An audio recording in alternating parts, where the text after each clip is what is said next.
amalawi akuadziwa. Tini mabungwe osiyanasiyana amene amatolera ndi kuonkhetsera koma kuti these are unofficial results. Koma ndithu zikuchitodziwikiratu mmene zayendera masankho amenewa. Nkulakwa kuyankhula choncho Kafe Maulidi. Sikulakwa ndipo ifenso posachedwa apa tikhale tikuyamba kuonetsa ndithu dashboard yathu kuti kodi ma reporters athu kunjako aonkhetsera zotani. Koma pakadali pano ndithu Brian ngakhalenso mchipinda muno kunjako anthu akuti ali nawo akudziwa momwe zinthu zayendera. Afotokoza kale apa mpando abunge limene lameka Ntalimanja kunena kuti pano pafika pa 98.2% akuchotsa ma ballot papers amene amalawi agwiritsa ntchito kuponyerapo voti akuti zachoka ndithu kuma polling stations kupita kuma constituency tally centers komwe kwina zakonzedwa kale mpaka zapita kuma district tally centers kukonzekera kuti tsopano returning officer azinyamuleno zizibwera kuno. Nde pano pa tikang'anira chiwerengero chimenecho 98.2% ndi chiwerengero chachikulu ndoti pangotsala malo ochepa oponyera voti amene mwina sizinatsirizike kuti zinyamuke zipite kuma constituency tally centers. Ndiye kungofika pa figa imeneyoyo one can tell ndithu kuti chifukwa chonena kuti anthu akumayika ma results komanso atolankhani athu akumajambula mafomu amenewa mafomu ndithu atolankhani so ajambula zilipo. Ndineso munthu oti ndasangalala ndi momwe atolankhani agwirira ntchito chifukwa tikaona ma media houses onse amene ali kuno ma reporters awo amene ali ma stations osiyanasiyana amene ali constituency tally centers sakungotenga ma results okha kuti umu ndi momwe zayendera kwakuti umu ndi momwe zayendera kumajambulaso chifukwa akaponya mavoti akaonkhetsera ndi ma monitors agwirizana ndi ma presiding officers kuti zinthu zili chonchi akumatenga zikalata zimene zija kumata pakhoma. So atolankhani athu sakumajambula zikalata zimene zija akalemba kuti kwakuti mavoti akuyenda chonchi zikalata zimene zijaso zikumakhala kuti zatsogozana ndi story yo kuonetsa kuti ndithu kwakuti zinthu zikuyenda choncho. Nde zikumakhalako ndithu zinthu zosiyana. Taona ndithu ya kumasanako anthu enaso akumakhala kulankhula ma social media mukumayikaso ma results awo pali kusiyana kwakukulu pakati pa ma results amene ndi ma results amene tikuponya ife atolankhani. Ma results amene tikuponya ife atolankhani tikuyika ma results momwe alili ndi picture ya momwe achitira kuonkhetsera kwake. Pomwe zikusiyana ena atha kungodzuka kunena kuti ayi kwakuti zayenda chonchi osaonetsa pepa lalo momwe layendera kuti agwirizana kuonkhetsera ma monitors ma presiding officers ma officials kuti zonse aonkhetsera motani. Ndiye pakadali pano Brian kuyankha funso lako pano pa mchipinda chino alesa kudziwa zomwe zachitika alesa kudziwa mdziko muno ndithu aliyense akudziwa mmene ulendo wayendera. Mugwirizana nawo Mayiphiri kapena ayi ndikugwirizana nanu nonse. Marija sindikugwirizana nanu nonse. Tizinena kuti unofficially ndizimene nazo so we must emphasize on that point.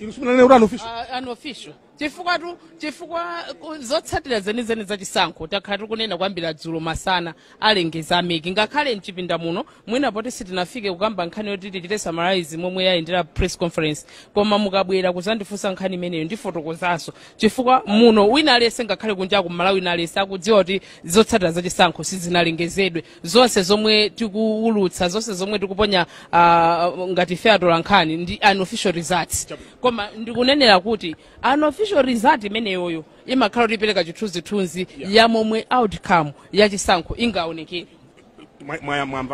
Ndimafuna pamene popo because tizikhala usamalisa tikamalankhula ameki ndi amene ali ndufu atha kubwera iwo aja nkuzanena zinthu zina zimene zasiyana ndi zimene fe talengeza zimenezo tizidziwa. So unofficially ndi zimene tikunena ife zosatsimikizika timanena choncho. That's the word zosatsimikizika. Izi zimene asayinira ku constitution olo zitakhala kuti zayenda bwanji ife sudindo wathu kunena zimene zijazi. That's why amanena kuti ndizosatsimikizika tungoapa santhu chithunzithunzi zimene zakhalira. So ife tinelezezo kazi zafanana ndi zimata zalengeza wawa zakhala kuti nde kuti ameki apangaso mmene apangira iwo zimene timapanga ife zafanana ndi zimenezozo. My point is tizipanga underline the word unofficial to avoid kuti anthu ena mawa sazanene kuti abanda anachita kutikuza kuti iwo amaziwa kale zimananena dikira ndikaye ndimalize because ine ndinakaphe nemuzindilolanso fine mmachenjera nonse awiri muzindilola kuti ine zifotokoza because ine ndimakhala ndiphatikiza ndi Mayiphiri ndimafuna ndizikhala kuti ine mwandiphatikiza ndi Mayiphiri anga simango ndilandalanda. So chofunikira anthu malizani andivuza mwana yes zikoma kwambiri take your time. Thank you very much Njaiko komanso Mayibanda. What my peace. Inu tumupalamula kodaida. Inu tumupalamula kodaida tu. Bebani. Inu tumupalamula kodaida. Bebani, my pity. Hey, go on, Linda, cause on did that. Bebani, Linda.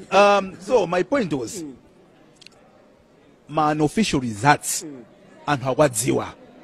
Tinene choncho man official results and hawadziwa. Now antafuna kuona kodi zimene akudziwa man official results ndi zimene ameke akuona. Zufanana kapena zimene atazapange. That's why tili pano pa kudikira kuti ameke anpange. So ine ndimangofuna kuti zonsezo ndimagwizana nazo. Koma ndimafuna tingonena kuti emphasis zikhala kuti they are an official results. Mchichewa chomveka bwino ma results osasimikizika.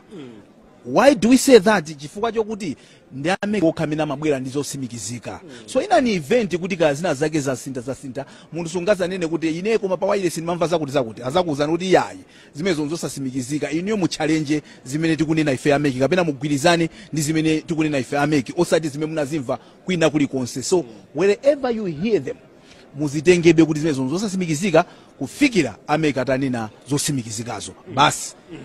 Nkhani ndimafuna ndonjezere ndikunena kuti ngakhale tikunena kuti awa ndi man official results ndafotokoza ndithu kunena kuti posachedwa tikhale tikuonetsa momwe zotsatira zosatsimikizikazi zikubwerera kuchoka kuma constituencies chifukwa pakadali pano taona ma districts angapo ma constituency data centers angapo aonkhetsera ndithu kuzibweretsa pamodzi kuti mwina constituency imene zinthu zaenda bwanji kapena district imene zinthu zaenda bwanji sitikutchula dzina. Koma nkhani ndiyokunena kuti anthu pakadali pano mchipinda muno ngakhale sokunjako pakadali pano akudziwa ndithu momwe man official results akuyendera mopanda kutchula dzina pakadali pano Brian. Ndimayangana pa phone pa to give an example of one unofficial result kuti maybe we can appreciate koma so far tukwenda bwanji ulendo. Mene wanenera Kathe pali maujenena nde kuti atseka tikati atseka ndo amaliza mwina ifeso tazifika tachita consolidate momwe timabwera pano ndikuti ma constituencies ena titatseka kuti anthu tikozana kupanga share ndi anthu ma unofficial results ati constituency MP wake ndi ndani komanso mwina president akutsogolera kumeneko ndi ndani ife tikumalikiza pamene positi kumapita ati local government level chifukwa choti ma councillors analipo ambiri pa dashboard yathu that is kungopereka chitsanzo cha one unofficial result. These are the results aku Dwangwa nkota Dwangwa constituency ma polling centers onse kumeneko amaliza kuwerenga constituency imeneyo tingochula awiri apita Mutharika ndi Lazarus Chakwera.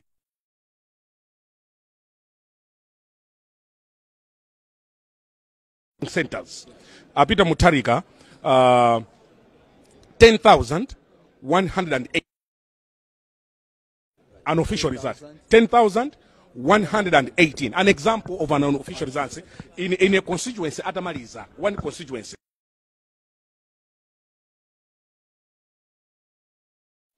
So this is an example of an unofficial result. Yes, no, look, zakazi kubwera zimene zikuyambira dzulo lomwero.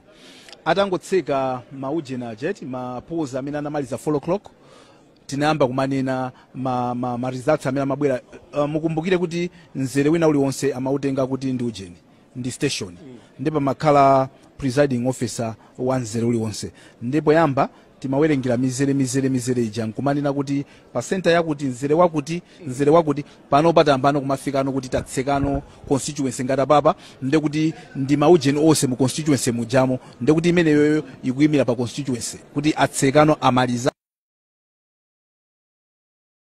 the what zikhale tikuwauzano and zimene zizi ma constituency tili nazo ndipo taonkhetsera nchifukwa chake tunena kuti mmene masankho waendera ife tikudziwa koma unofficial.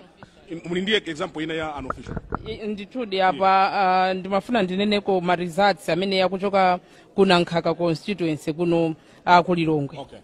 Apa unofficial result imene hayi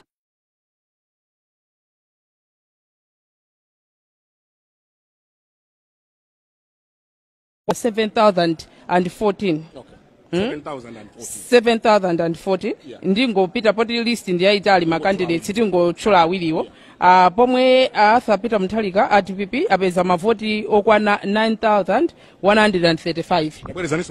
9,135 lilonge ndithu imeneyo nankhaka constituency achakwera ma official results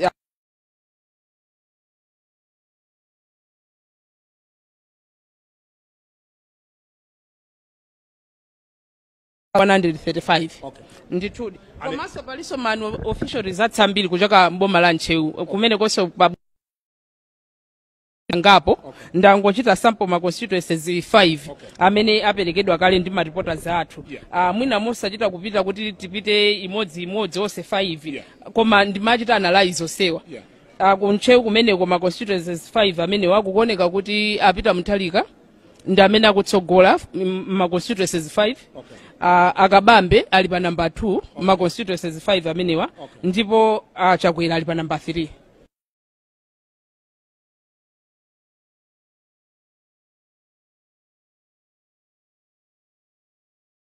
Manambala alipo koma ndimapewa kuti sinanga ndi alipo 5 ma constituencies 5 amene aponyedwa padera ndiye kuti mwina tiyambe kupita constituency by constituency mwina zititengera nthawi koma ndi momwe zikuyendera ndithu Kunchewu zotsatira zosatsimikizika.